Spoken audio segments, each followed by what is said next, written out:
lalu, Parahyangan dipimpin oleh seorang raja dan ratu yang sangat bijaksana. Mereka mempunyai seorang putri yang cantik jelita bernama Dayang Sumbi. Sejak kecil, Dayang Sumbi telah terbiasa menerima begitu banyak perhatian, sehingga ia tumbuh menjadi gadis manja. Suatu hari, Dayang Sumbi sedang menenun di beranda istana. Benang pintalnya jatuh berulang kali ke lantai. Karena kesal, ia pun bersumpah, "Aku akan menikahi siapapun yang mau mengambilkan benangku." Setelah sumpah diucapkan, Tumang, anjing sakti kesayangan raja, menyerahkan benang pintal kepadanya. Dayang Sumbi harus menepati sumpahnya. Ia pun menikah dengan Tumang.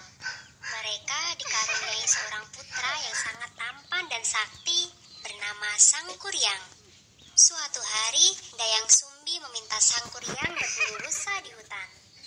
Sangkuriang ditemani oleh Tumang. Selama ini, ia tidak tahu jika si Tumang adalah ayahnya. Hingga menjelang sore, Sangkuriang belum berhasil menangkap satu pun rusa. Ia sudah kelelahan, namun ia tidak mau mengecewakan ibunya. Dengan sangat terpaksa, Sangkuriang mengarahkan panahnya ke arah Tumang. Dia membawa daging si Tumang pulang ke kerajaan sebagai pengganti daging rusa. Dayang Sumbi begitu gembira melihat keberhasilan anaknya berburu rusa. Saat hendak memasak, ia menanyakan di mana si Tumang.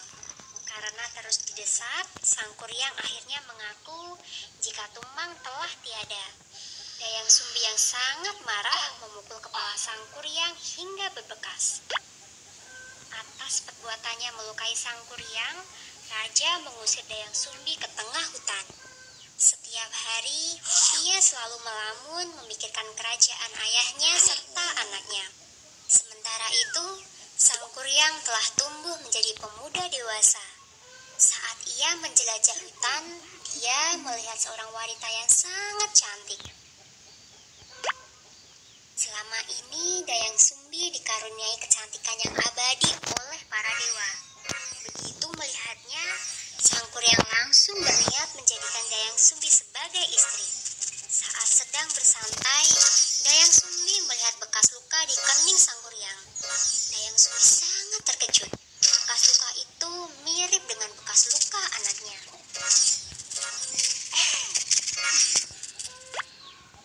Ternyata Sangkuriang memang anaknya dan pernikahan harus dibatalkan.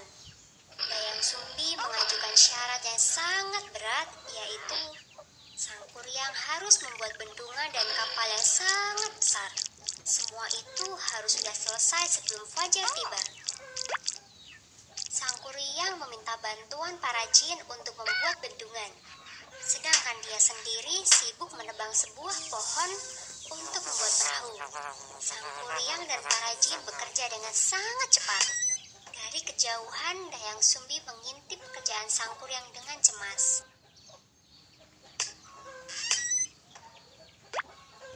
Sebelum fajar menyingsing, pekerjaan Sangkuriang hampir selesai.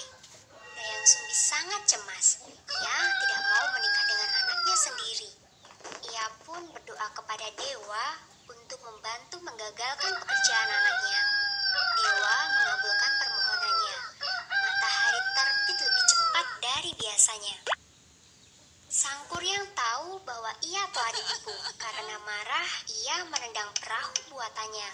Perahu itu jatuh di puncak bukit dalam posisi tertelungkup.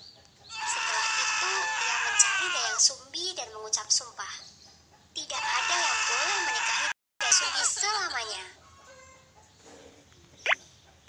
Perahu Sangkuriang membentuk gunung Tangkuban Perahu yang berarti perahu yang menelungkup.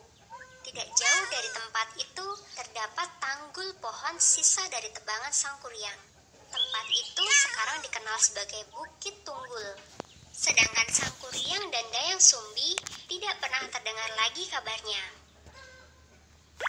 Pesan moralnya, berusahalah untuk selalu berbuat jujur, karena kejujuran akan membuat hidup kita jadi lebih baik.